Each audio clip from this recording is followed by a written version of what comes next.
Hi, and welcome to Own Your Divine Light show. I'm Janet Miller, and I invite you to hear the inspiring and paradigm-breaking work of Tony Doyle.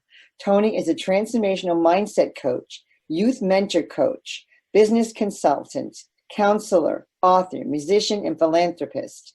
Tony works with individuals and companies worldwide in order to help shift paradigms, focus priorities, and expand vision.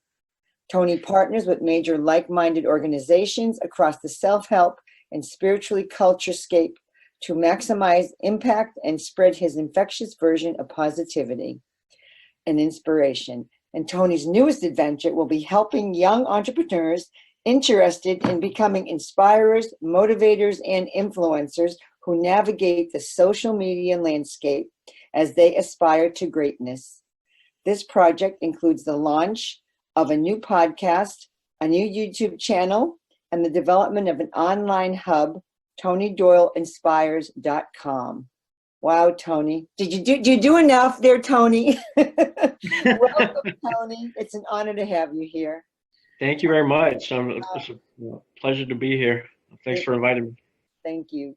And Tony, you have such an amazing, varied background. As I said, you started out in music. You're a hip hop artist, which, I know somebody I was talking to before I got on this interview with you knew about you and the Fugees. He goes, oh, I knew them. And I know Tony Doyle. I've heard of him. I'm like, that is so cool, Yeah. And I know you heard that you actually got on your path at the age of 10. And so how did all this start? Like, where did it start? Well, I've always been a spiritual person. Definitely have been grounded in spirituality by my parents from an early age. And I would say that is my mode for success, is kind of cultivating from that fertile grounds itself, which when I was young was in religion, but soon I went on my own path as far as the spirituality goes. Always been a seeker mentality throughout high school, college, took, all kind of different ancient religion kind of things, just kind of working that spirituality throughout everything I do. But I've also been super creative my whole life. And so between spirituality and the creativity and entrepreneurial version, like those are kind of my bedrocks. And like I said, it started super early for me. I grew up in Boy Scouts, and went from there to, once I went to school, I'm classically trained musician, jazz, classics, classical music. My parents actually are musicians and writers. Oh, wow. As well in country music. So like I said, I had the creativity and the spirituality from a super young age. Plus my dad owned a gas station, which I went to work there like 5 years old, and owned my own lawn mowing business and all kind of stuff. So it definitely started early. And like I said, looking back from where I'm at now, I can definitely see where everything sprouted from, Definitely. Tony, we have a lot in common. My dad had a gas station, and I'm the oldest. My brother's in the middle, and I have a sister, but my brother started working for my dad. I swear he was like 14 years old. I mean, really working, and never left. He's always worked there, and he's got his own. Now he's taken it over. My dad's passed, but and my son was an Eagle Scout. Were you an Eagle? I was an Eagle Scout. Yes. Awesome. I am an Eagle Scout. Once an Eagle, always an Eagle. Yes, it's very special. It's such an honor to be there. And I knew you had to be an Eagle. That's why I had to ask. All that you do. I'm an overachiever, so you already know. Yeah, well, it works. It works for you. Yeah. So the hip hop. Now you went through classical. So how did the hip hop get you? Is that the creativity? Where did you get the hip hop artists from? It's funny, but like I said, I was actually raised up in all kinds of different musical genres. Hip hop kind of came to me a little bit later. I was blessed to spend a ton of time on the East Coast, and Yeah, lived out there for a time, and kind of at the time when hip hop was just burgeoning in the late 70s and the early 80s, and so it became part of me, and I think it's because of the creativity and the freeness, the openness to that musical genre, and the fact that it samples on all the other musical genres, around there. So plus I'm a wordsmith, so I love writing, and that obviously pays fruition, in other areas of my life now. But at that time, I did, I started doing poetry and hip hop. I also learned DJing, and I'm big into art as my dad was, and so I started learning graffiti and lettering styles and things like that, which I use still today. Um, so yeah, it's funny. Hip hop was just kind of born into me, and I brought it back to Indiana with me, and um, immediately started forming different collaborations and groups and winning talent shows, and ended up getting my first record deal by the time I was 18 years old, and have never not had a record deal since then, including today. So that's fantastic. Congratulations. That's huge. I mean, thanks. that just shows how creative and unique you are, that you got that right away at 18. That's huge. Did you know who were the big stars that you knew in hip hop? Who was your connection? Oh my gosh, I knew everybody. I mean, I toured with everyone. You already mentioned. I mean, my biggest worldwide tour was definitely with the Fugees. Okay. But I went through a time where it was all about political kind of stuff, and I toured with Public Enemy, X-Clan. Oh yeah. Busta Rhymes. Wow. Tribe Called Quest, Run DMC, even groups like NWA, like West Coast groups, like that. Literally there was a 20-year stretch where everyone. And I'm actually signed to a label right now that's owned by a hip hop artist named Tech9, who is one of the world's fastest rappers. Wow. Right now. He's been in the industry for same amount of time as me, about 25 years or so. Oh, interesting. That's so great. That's so interesting. So, you're so inspirational and positive. Now, how did you develop your mindset with that? Because I know that's what you share with people a lot when you're doing your teaching. Yeah. And once again, I can harken back definitely to my parents, and just getting me started and grounded in spirituality. I've always had the ability to see outside of myself, and what they would call now is more of a 5D vision. And literally I've had that since I was young. I can see that I'm not necessarily that person down there that's going through that stuff. You know what I mean? And that's hard for a lot of people. So I would just say that I came into this world blessed to already have that vision, and then it was fostered, like I said, by my parents. And even though they are highly religious, they never forced me into any certain thing. They allowed me to kind of develop my own self, which I have done. So.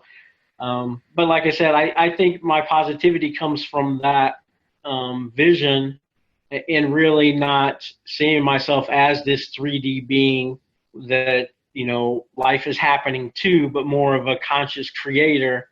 Yeah. Where you know what I mean? I'm deliberately creating what's in my life. So I'm not responding to anything that anyone or anything else is doing.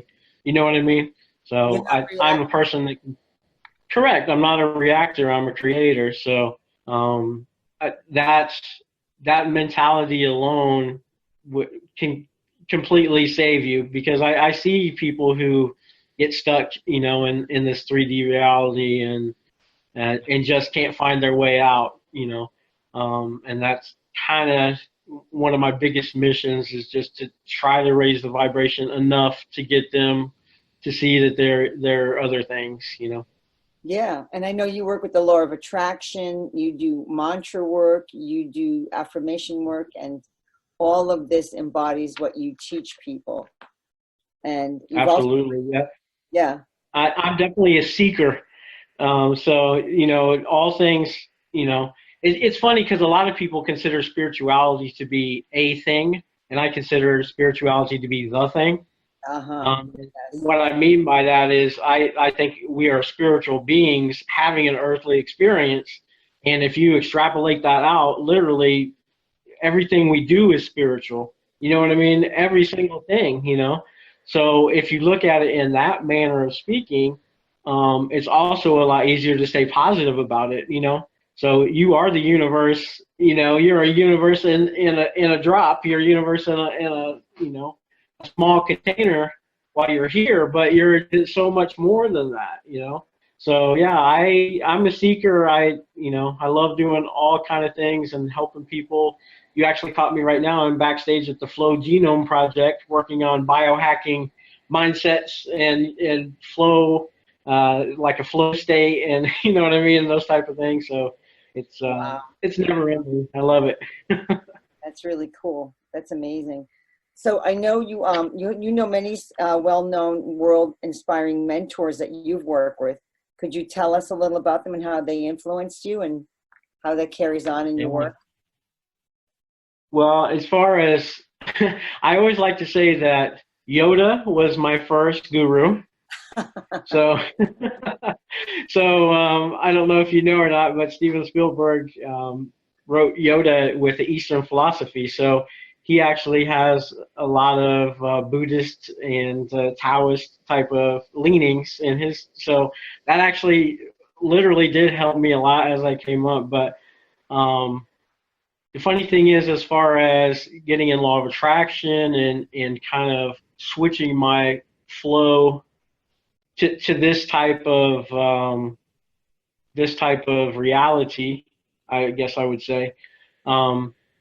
I was blessed to be able to meet Dr. Dyer from another aspiring author who was aspiring and actually never did accept it's funny.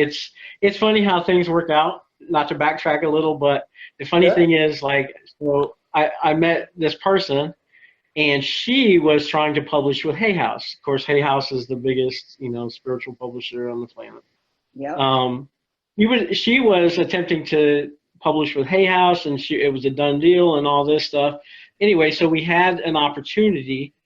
She had an opportunity to go to a writers' conference with several of the Hay House authors, including Dr. Dyer, and a few others, Reed Tracy, Louise Hay, a bunch of awesome people that I'm sure your listeners will know who are.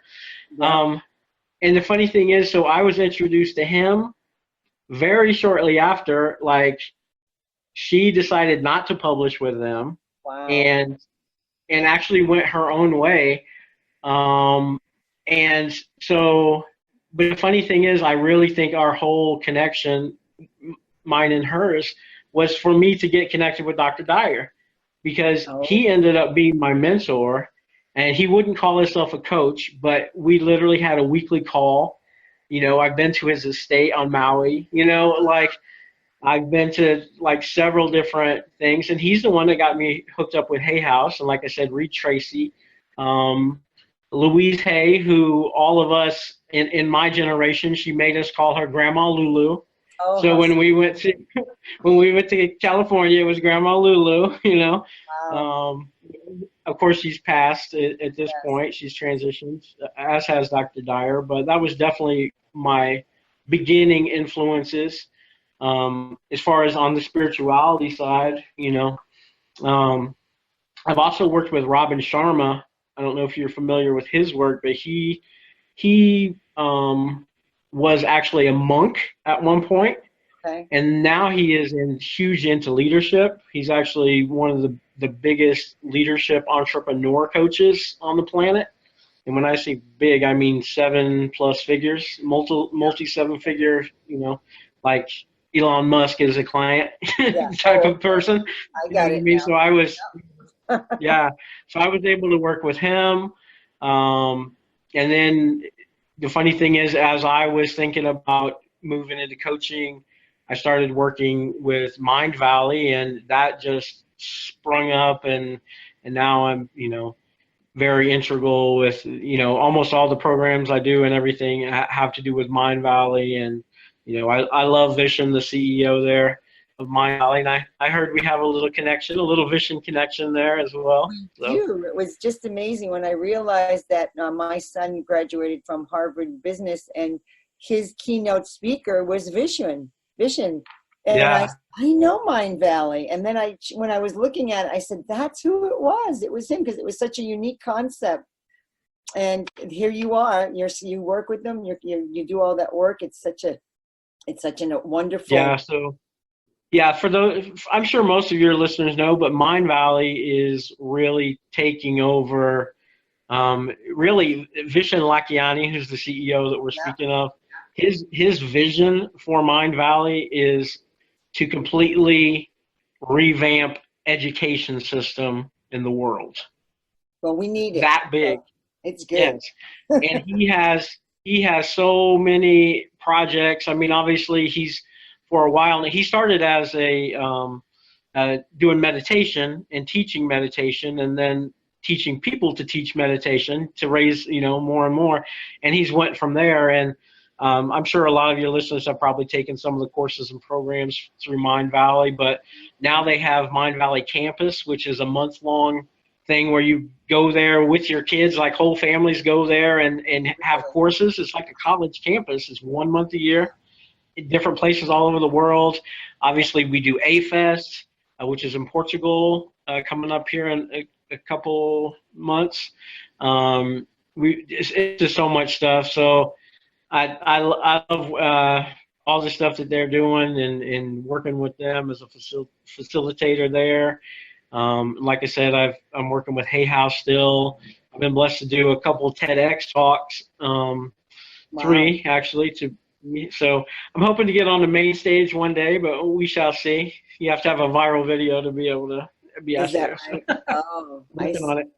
So amazing. I mean, you've done so much amazing work, such beautiful things. And I know you've also written some books. I know that you have some book options going on with Hay House, and one of them is your special book called One is Finding Your Silver Lining, which talks about your positivity.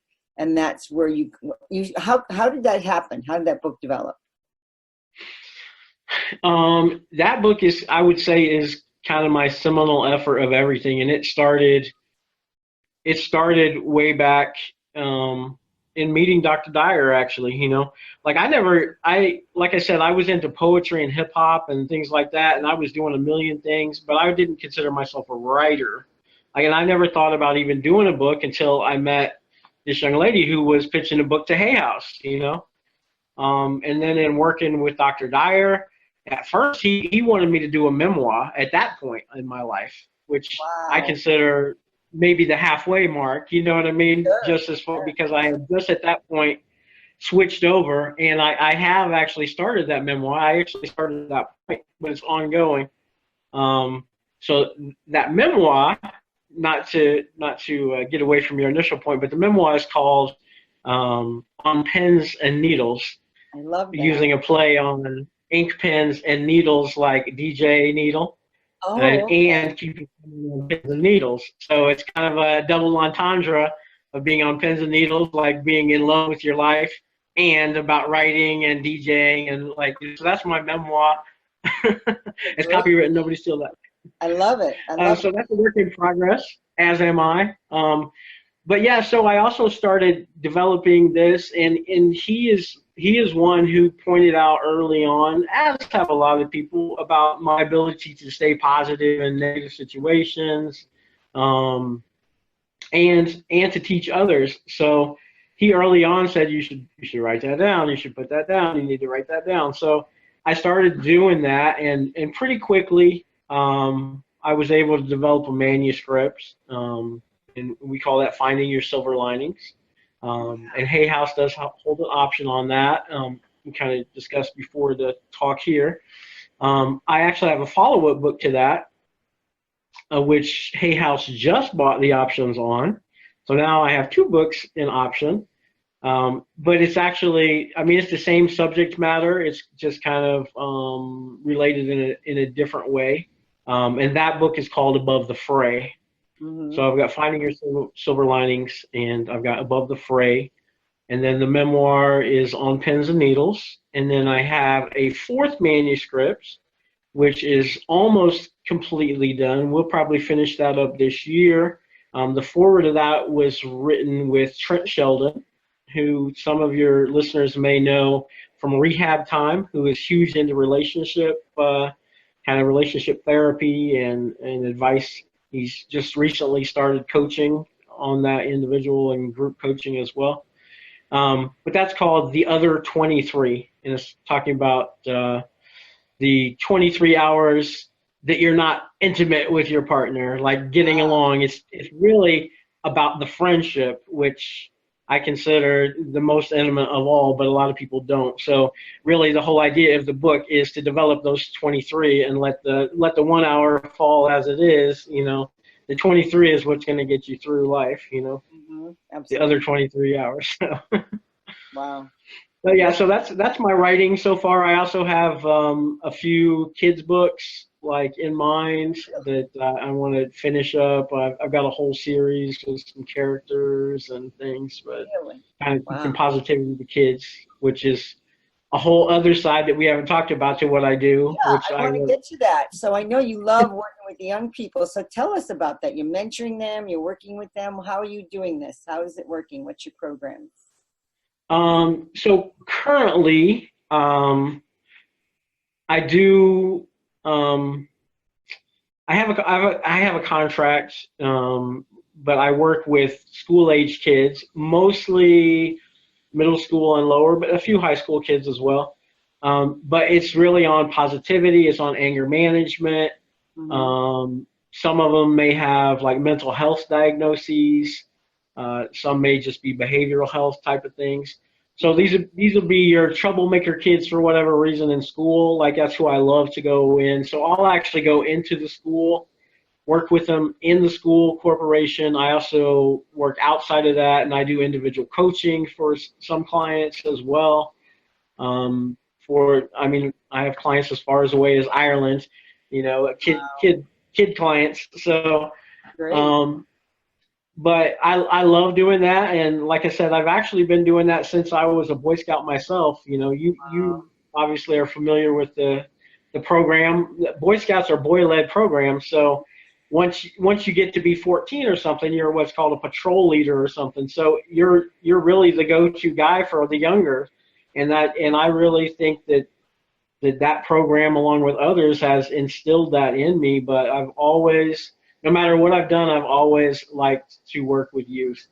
It's kind of funny because when I look back and in the memoir, I put a section in there just thinking back.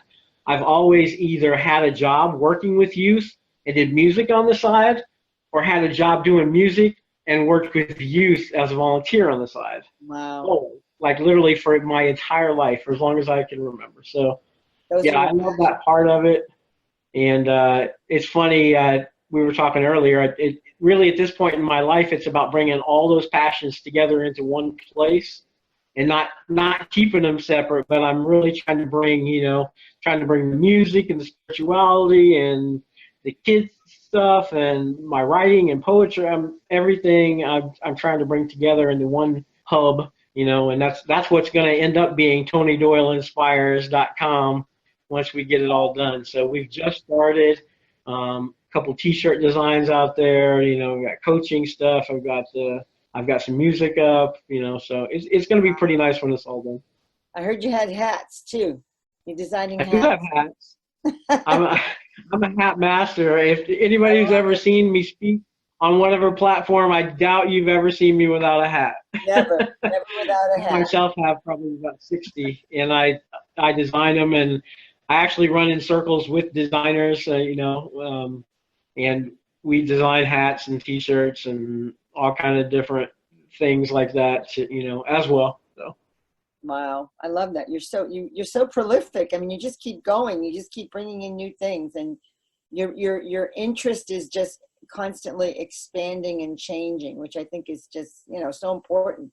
And I think that's what attracts youth, because you have a youthful energy and spirit, and you're open and you're positive, and that just is such an attractive, a magnet to kids. I mean, I think that's so important for kids because they feel safe with you. I can just feel, that's just my impression. Yeah. Feel that safety they I feel. think that's probably true.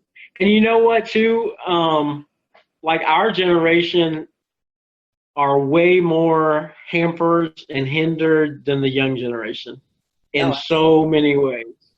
Like, I mean, and we have, I mean, I'm sure some of your other guests have probably talked about, crystal kids and rainbow children and indigos and all of those things. But it's so true. The generations that are coming up now are so much more open to things, and they're so creative, and they're so less encumbered by the world. You know what I mean? They haven't even had so much, indoctrination, and they won't even put up with it. Exactly. They literally won't. They just fight against it because they know, I think deep down most of them know their mission a lot more, and they're just coming into their own a lot earlier now. So I think it's a privilege to be able to work with the kids, and it's definitely something I'll always do.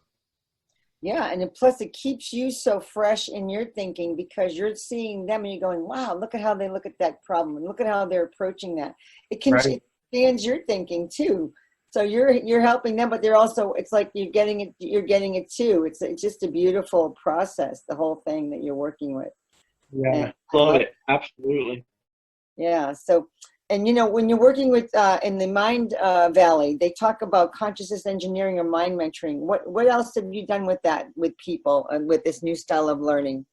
It's called bite-sized trainings. I love that description. I just wanted to talk a little more about any of those things you do. Sure. So the Mind Valley concept in general is like that, is bite-sized. So basically they run courses, which some of them aren't so different than you may get from any other thing, but okay. Some of them, and they work with all kind of different mentors, teachers, coaches outside of the Mind Valley. Okay, so Mind Valley is a platform. Right. So think of it like an international school corporation. Okay. So it's a platform, and what they do is specifically invite the best minds in every single category. And mission personally through every program at a time, make sure it works, that it's transformational. And then they sit down and they design it so that us average people, you know what I mean? So that if you're not vision with a genius IQ, we can all get it and implement it into our lives. They have a platform called Quest, which is designed for 20 to 30 minutes a day. It's bite-sized learning, like you were saying. It's 20, 30 minutes a day, and then it's backed up by the concept of, going online and have an online group to discuss each learning as you go. You know what I mean? Be an assignment. There'll be some video modules. Then you'll go online and you'll do some things. It's really awesome, and there's every imaginable concept touched on there, as far as anything to do with 3D, 4D, or 5D. So it's all got a spiritual basis. Like I said, it was built originally around meditation, and that gives it such a good basis coming up. But I mean, so actually I got involved with the Flow Genome Project because of a project that we did with Mind Valley. Actually just released a course for the first time ever on flow. So I was actually working with them on that, and that's what got me into being able to work the project here. But just so much stuff. Dr. Rao, even Robin Sherman has something on there. Spirituality, energy medicine, you name it, we have it on there. And, facilitators, we take all of the programs, and because we're the testers basically, so we're the beta test for everything. and then we make improvements as we go. But it's a great platform for sure. And of course, I mean, a big thing with Vision is, you know, making sure that there's a lot of fun with it also. So he always keeps it fun. There's music is always high. It's super high vibrational. I don't know if any of your listeners have gone to any of the live events that Mind Valley puts on, like A Fest or Reunion or Mind Valley Campus or Mind Valley U, any of those things. But they are huge, you know, and that word that you used earlier in my intro, the culture scape, that comes from Vision. Culture scape that's his words, you know, and really it talks about, you know, the entire world, and it's kind of like what we said, you know, viewing it as we're all spiritual beings, so it's about keeping vibration high first and foremost.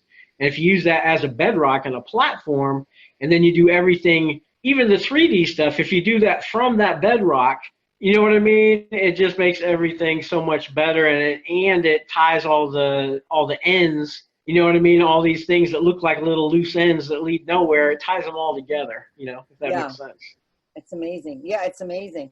So you got connected to that. So have you developed any of the programs with them, or how does that work for you? You how do you connect with it? Like, what is your? How does you relate? So it's an ongoing process. The way Mind Valley programs work is either a coach or teacher or whatever who develops some kind of program outside of Mind Valley, probably. Okay. So say Lisa Nichols. Okay. A lot of people know Lisa Nichols because of her inspiring stories. Okay. Lisa Nichols has her own coaching practice. She's a, you know, 10 times TED speaker. You know, she's huge. Okay, she's got $1 million practice on her own. She and Vision work together on a project. Actually, they have a new one they're getting ready to work on, but right now, currently, she has one on speaking. Okay, so it's developing your speaking talents. So the first thing that happens is Vision goes out and works through her current program with her and makes sure it's great. It has to be great. It has to be the best one he knows of in the whole industry. Once he decides that's true, then he brings it in to all the developers and facilitators, which is a group. It's a mastermind group. Okay. We bring it in, and we kind of the Mind Valley, the mastermind team, they develop it into these bite-sized pieces. Like, how would we work? How could we make it small, transformational? You know what I mean? And so once it's done there, then we beta test it with all of us, beta test it. Okay. So once it's beta tested and good to go, then they'll develop the concept. Then we have a whole art department, a whole film department. We have everything. You know, Mind Valley is its own thing for sure. They don't outsource anything. But so once it's there, they come up with the whole program. Then they'll run the first round of the program on the Quest platform. You know, they'll go through, and this constantly gets tweaked. That's the other thing. Like, that, there's not something that's just a recording and you're going to get that recording the next time. If you do that same program next time, it'll be different because they change it all the time. It's always getting tweaked and upgraded. Also, and when it gets to a certain point of quality, you know, based on what the internal reviews is and the external reviews, then it will get shipped to one of the live events. So they'll actually fly Lisa in to teach it live at Mind Valley U or at A Fest, you know, from the stage. And then if it's extra good, Vision will send that out to the facilitators, and so the facilitators and coaches can then teach that at individual things across the country and across the world, actually. So there's several things where if you go onto the Mind Valley thing, you can onto their platform, you can get, you'll see right now they're running meditation. They're running bending reality, where you can do bending reality live across 5 or 6 places in the U.S. The same thing with their meditation. They just did like 5 big classes across the world. I think they're like in Estonia, maybe this weekend or next weekend doing that. It's just, yeah, it's all about, and Vision's project is to touch 1 billion people personally. In his lifetime, he wants to touch 1 billion people. Well, so he's getting there. He's in multi-millions now. So wow. So for you now, what are you doing with that work? Now you're taking your own work and you're creating. You're creating your whole hub and your whole new site and your whole new vision. So you're going to that level. Yeah, exactly. So I've been doing my own thing for a while, but really, like we were talking about before, this is about bringing all those desperate pieces together. You know what I mean? Like, so obviously I've been into mantras and poetry and affirmations, and how that works with law of attraction. I've been into music and hip hop and how that affects people on a different level. I've been into art and I've been into design and lettering and I've been into flow and mindset stuff, and now it's about bringing it all together into one place and showing people how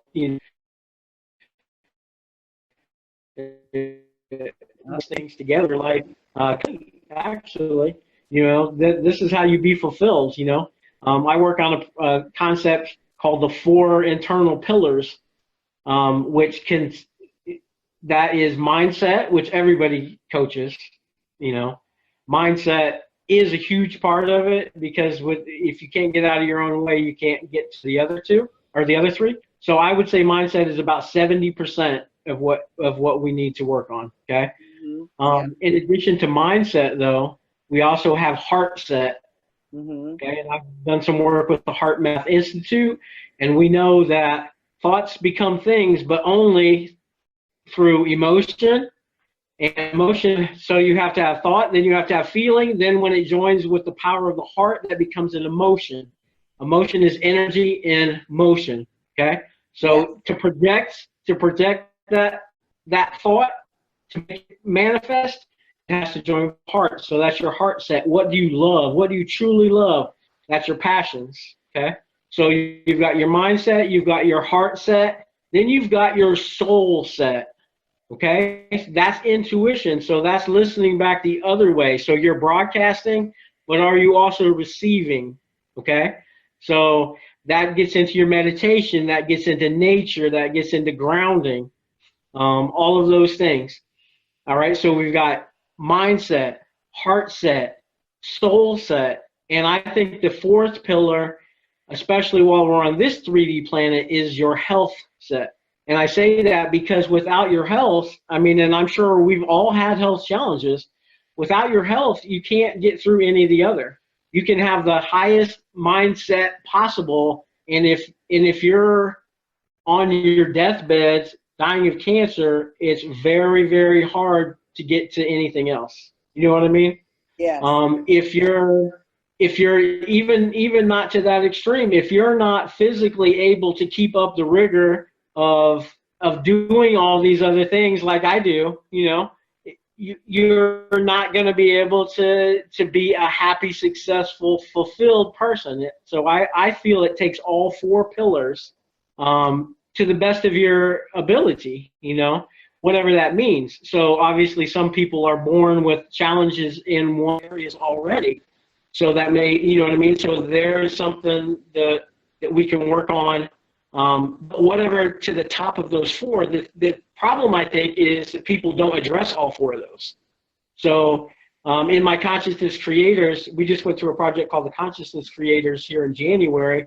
But in my work with them, I really worked to develop all of the lessons that I did throughout the month, all around this concept of the 4 pillars, and getting people to understand they are a spiritual person, a spiritual entity, and we're just experiencing this physical representation of ourselves for the purpose of expansion, and it takes those 4 pillars and really addressing those 4 pillars to be able to do that to the best.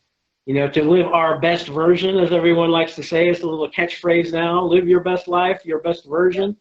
Yep. To do that on this 3D planet, it takes all of those. It's a mindset, it's a heart set, it's a soul set, and it's a health set. We have to take care of our body temple, as they say. It's so important, because without that body working, it certainly changes your whole mindset. Yes. And really, it affects you so quickly. It does. It really Yes. does. And you see it as you get older. You really appreciate. Okay. Right. And I think it's got to be a holistic approach. You know, a lot of people, they'll do one or the other. You know, you get a health coach and you go to the gym and you think that's done. You know what I mean? You go to church on Sundays, you think that's done. You know, it's just everything's got to approach all four of those. And when you do that, you can live fulfilled. You can really live a holistic, fulfilled life. Yeah. In my opinion, that's what I coach. That's what I teach. So it's beautiful. It's beautiful stuff. Thank you so much for that. So sure. I'd just like to ask you, what message do you have for people in 2019? What do they need to be aware of? Anything you can think of that you'd say is important? Really, that's it. I think, you know, and we've been touching on the entire time. I think that is the whole of my message. Yeah. Like, honestly. And the thing is, it's huge and it's small at the same time, you know. It's concise, but it's obviously a lifelong thing. It's not a checkbox. No.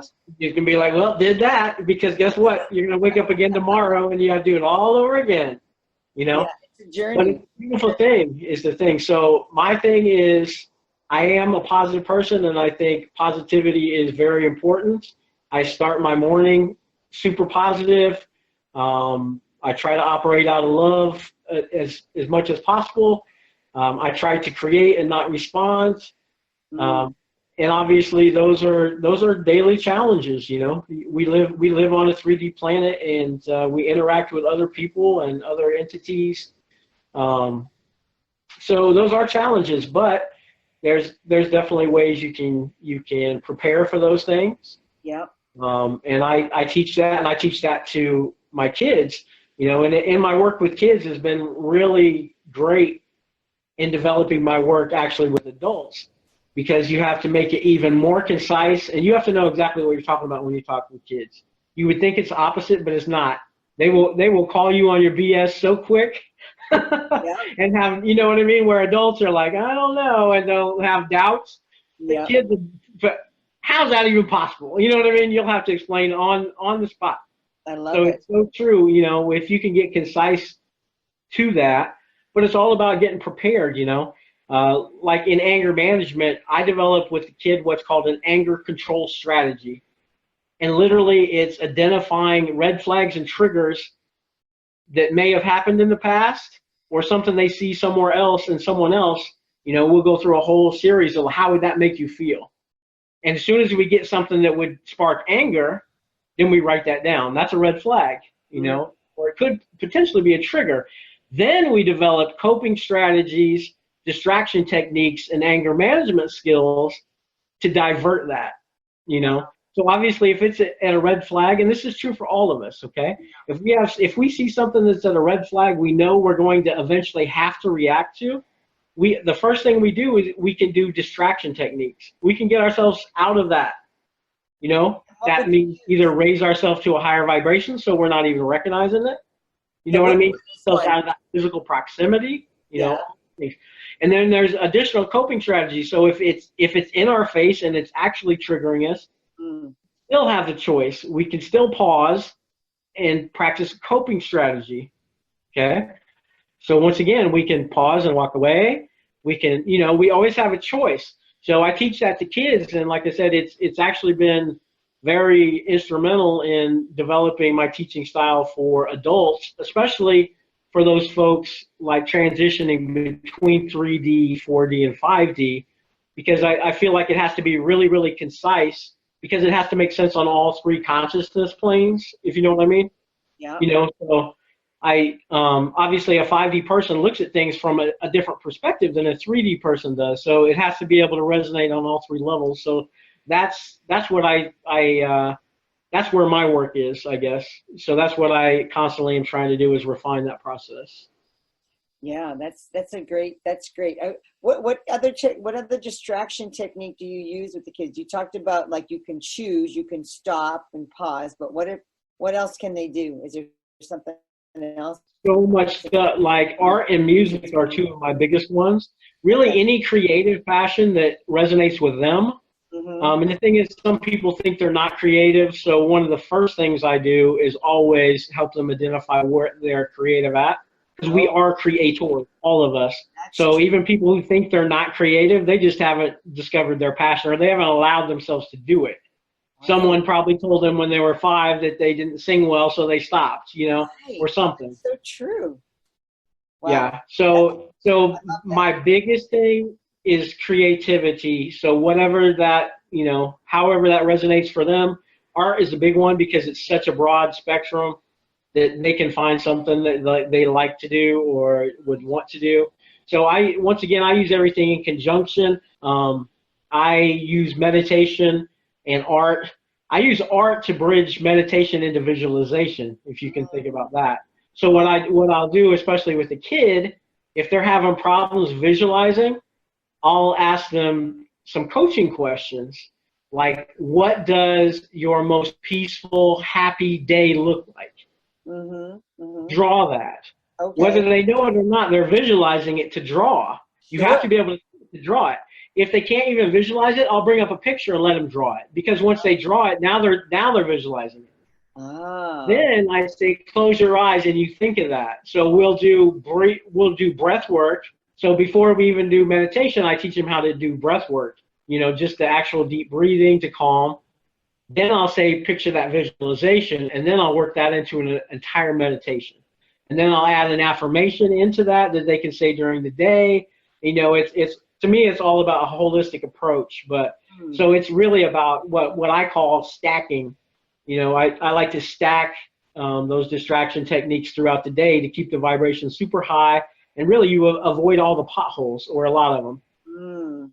You know, So this and you, that yeah. that's true for all of us. I find myself doing it naturally, but some people, some things may resonate more with them than other. A lot of people do it naturally anyway. They turn on the radio in the car and they Yeah. sing really, really loud because they're frustrated. You know what I mean? They're And it trying to get some relaxes them. energy out. Yeah. They go run, and exercise is a huge. That's one of the biggest coping strategies there is exercise. It releases all the internal Stress. drug cocktail. Throughout your body. Reduces stress, anxiety. All of that. Living in the future and living in the past. Mm. That's an anxiety. Um, so that's what I work on. It doesn't really, all ages are pretty much the same. Wow. But You need I to just put work. that in every school in the country and for all the adult education. It's like a fantastic way of looking at things. I love that. Yeah. It's And I out of the really think it's box. coming to that, Yeah. like the vibration is getting, I mean, Mind Valley is doing great work, but it's all over the planet. I'm telling you, Well, you all got to these keep star pushing seeds it. and things Yes. that are coming into, Yeah.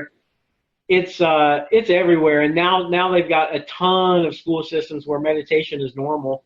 I Like love that. when kids get in trouble, they don't go and spend time out at doing worksheets. They go and do meditation and they talk. You know what I mean? Their behavior interventionist might be a meditation instructor or a mindfulness person. You know what I'm saying? So it's a great time to be alive. So.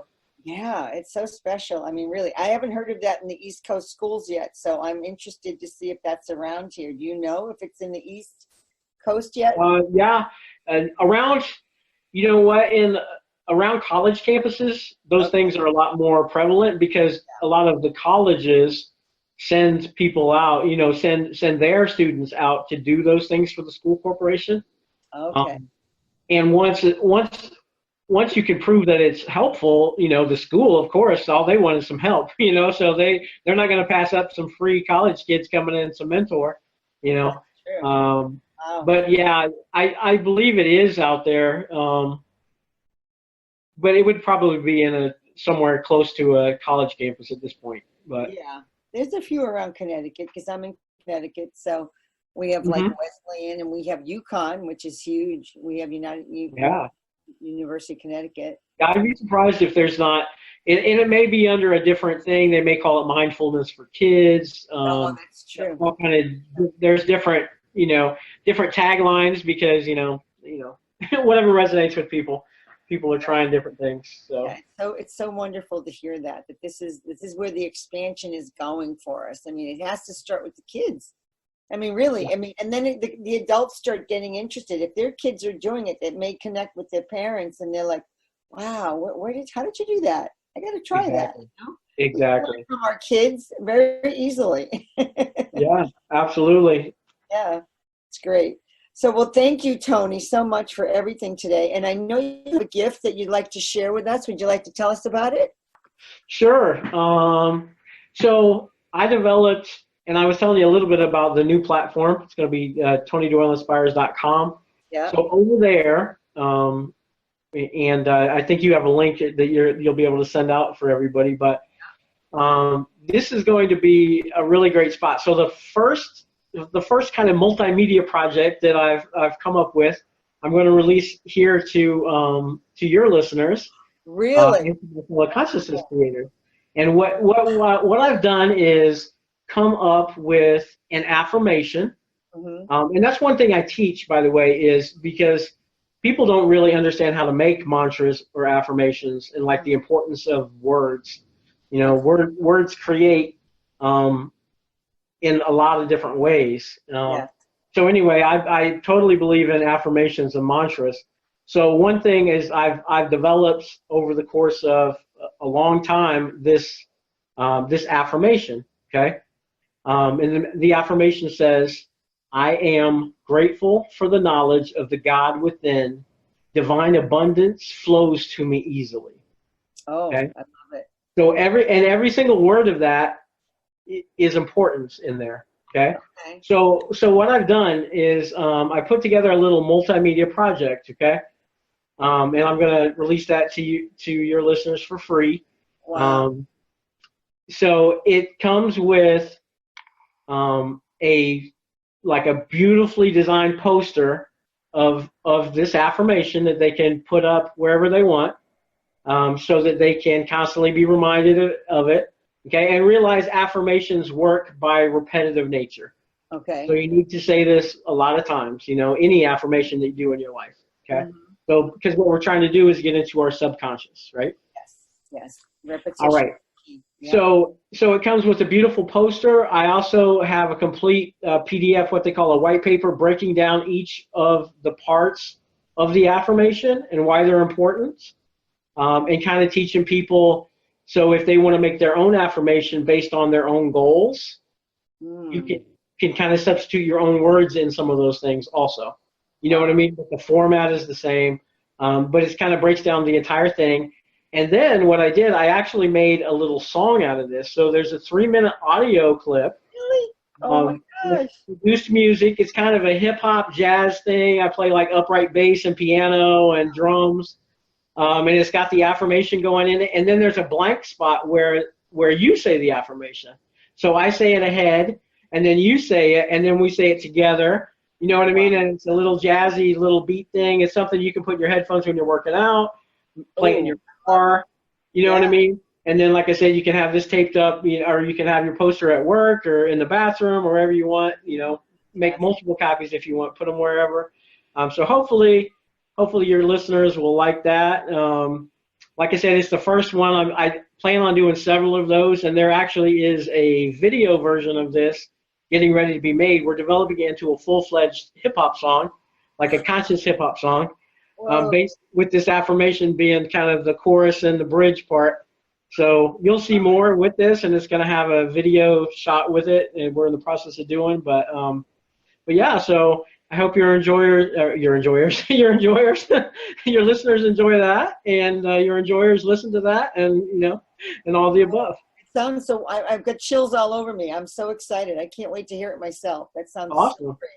Thank you, Tony. That was so generous. I'm so excited. No problem at all. I like I said, I want to help people, be able to get to that point. So, and I think this is a good jumping off spot for everybody. Oh yeah, it's so great. And, you know, it's so important to get your message out, and everyone hears it in different ways. So everybody has somebody that's going to be attracted to them. And it's so important. You have your audience, obviously, and a Yeah. lot of people, and, you know, anyone I was talking to about you that was young said, I know him. I've heard of Tony Doyle. I said, that's really cool. You know, I was Yeah. just, it's really important. You know, it's great that you're doing what you're doing. So I would love our audience to write to us and let us know how they like the show. Any comments? I know Tony would love to hear it. Absolutely. Always read our comments. So please send in anything, you know, you have to say Sure. about the show. And feel free to find me on Facebook, Instagram, Twitter. I'm everywhere. So. All right, so you know Tony now. You see what he looks like, Tony Doyle. There's a couple of Tony Doyles out there. Yeah. Somebody in sports, but it's the Tony Doyle, the rapper, author, and philanthropist mentor. So it's That's the me. Tony Doyle really out there now. So thank you, Tony, for being the extraordinary radiant light that you are and sharing your divine light. No problem. You are helping people, and especially the youth, to unlock their passions, to ignite their authenticity, and to finally create the lives they love. So thank you again for sharing that beautiful light of yours. And I'm Janet Miller, and I will see you on the next episode. Thank you.